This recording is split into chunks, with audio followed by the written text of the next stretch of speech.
I think it's like February 6th, 2022. And at this point, our little buddy Justin has really painted himself into a corner, hasn't he?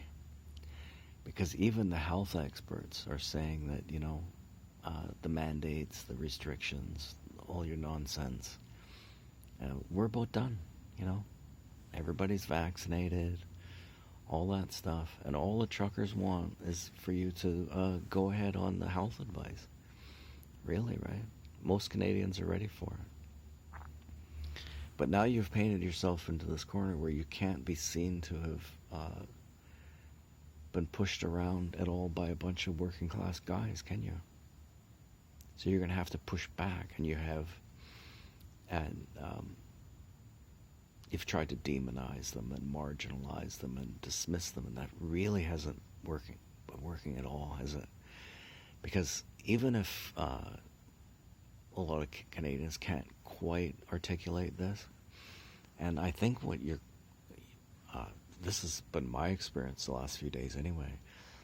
These truckers, you know what they've been doing as they're driving around? They've been listening to like Jordan Peterson videos and stuff, dude. Some of these guys really know what they're talking about. And one of the things that they know is that the very function of democracy is to allow people to, straighten out their grievances without resorting to violence. The only way you can do that is by words, compromise. You have to be able to use words, and the words aren't going to work if nobody's listening. So what you're doing by not listening and not responding to those truckers is putting them into a situation where their only recourse is to become violent, and they won't do it. They won't do it. And you're the one that's going to start bringing in the police, and you're the one that's going to start bringing in the military, and you're the one that's either directly or indirectly going to be responsible for the yahoos that show up in there and do things that we would rather they didn't. They're going to be working for you directly or indirectly, probably, aren't they? I mean, you're probably already planning that. I mean, you're safe under your desk there. You could at least talk to them, right? Like, you could go on video and just say, like, I understand some of your concerns. Everybody understands their concerns, dude. And you won't do it.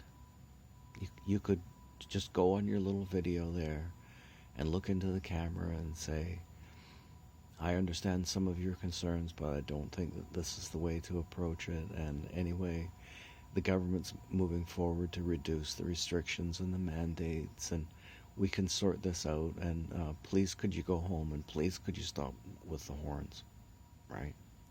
People are getting sick of the horns. But yeah, at least I heard you. I mean, how much talk is there about, everybody's voice needs to be heard and people need to be listened to and all of that stuff, and you're not doing it. I've been watching you circle the drain for, I don't know, what is it, like 6.5 years, right?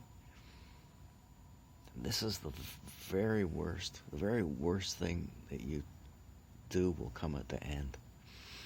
And people will say, well, no, it's not really him. Other people make the decision, right? Make the decision. He doesn't, I understand it. You don't watch the news, or you haven't got any idea what's happening. You just get pushed around.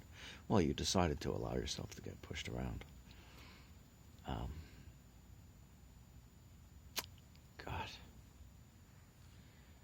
What a thing.